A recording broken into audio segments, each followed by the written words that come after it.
眼镜蛇打不过家猫，为啥说猫和蛇是死对头？人们都说猫和老鼠是天生的宿敌，但你可能不知道，让人心生恐惧的眼镜蛇竟然也打不过家猫。家里老人都说猫和蛇是死对头，在野外作威作福的蛇，为何会害怕温顺的小猫呢？我们经常在一些短视频中看到，蛇遇到了猫吓得一动不敢动，就算对猫发起攻击，猫也能轻松躲过。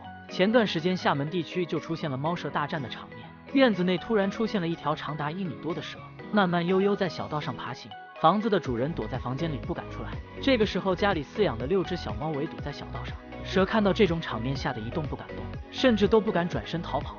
房子的主人担心这条蛇伤害到家里的小猫，立刻报警求助。经过警察确认，闯入家中的这条蛇叫做草花蛇，没有毒性。看到工作人员之后，这条蛇意识到了情况不对，想从草丛中溜走，工作人员没有给它这个机会。在此次事件中，这条蛇的体长只有1米左右，那么如果换成大蛇，它会不会害怕小猫呢？在野外有过眼镜王蛇咬伤大型猫科动物的事件，眼镜王蛇虽然能对付大型猫科动物，但它却打不过家养的小猫咪。小猫的移动速度足够快，蛇根本来不及反应，这种差距是显而易见的。面对这样的小猫咪，蛇基本上是咬不到的。猫为什么是蛇的克星呢？它抓到蛇之后会不会将蛇吃掉呢？首先要说明的是，猫在一般情况下是不会以蛇为食的。猫科动物最喜欢做的事情就是玩弄其他小动物，尤其是这种有主人投喂的宠物猫，不管是蛇还是老鼠，只要看到眼前有小动物爬过，它就会去追逐玩弄这些动物。在很多短视频中我们可以看到，猫抓老鼠不是为了吃，而是让它陪自己玩。蛇也是猫科动物喜欢玩弄的动物。如果说这条蛇见到猫表现得非常恐惧，并且没有攻击性，那么猫就会在一定的距离内静静观察这条蛇。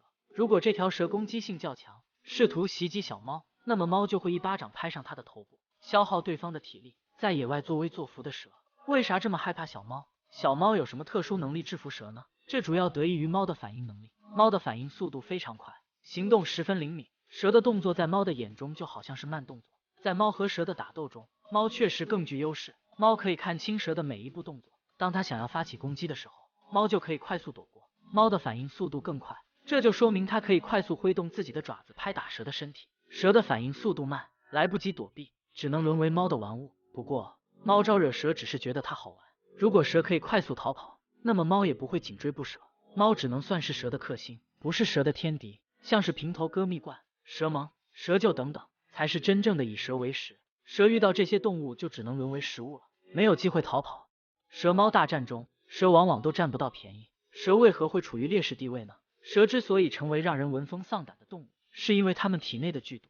事实上，大部分蛇类的视觉和听觉退化十分严重，它们只能依靠周围细微的震动和温度的变化来感知猎物的位置。我们经常看到蛇对着空气吐舌头，在舌头不停的闪动过程中，它可以感知到散发在空气中的化学分子，用自己的嗅觉去判断周围的环境以及猎物的位置。在捕捉猎物的过程中，蛇可以用这种方法感知到猎物的位置以及行动。不过，在猫面前，蛇的这些技能基本上都没有用。猫的掌中有厚厚的肉垫，它在行动过程中不会发出响声，再加上猫的行动速度非常快，虽然说蛇具有十分发达的嗅觉，分子颗粒在空气中的传播速度也比较慢，但这些优势在行动敏捷的猫面前毫无作用。猫的视力在夜间非常好，蛇可能根本感知不到猫的存在，更不会发觉自己已经被猫盯上了。正是由于以上这些因素，蛇遇到猫之后基本上都会败下阵来，但这也不是绝对的。如果遇到巨大的眼镜王蛇，猫也是有可能中毒身亡的。在重庆的一个工地上，猫和眼镜王蛇大战了10分钟，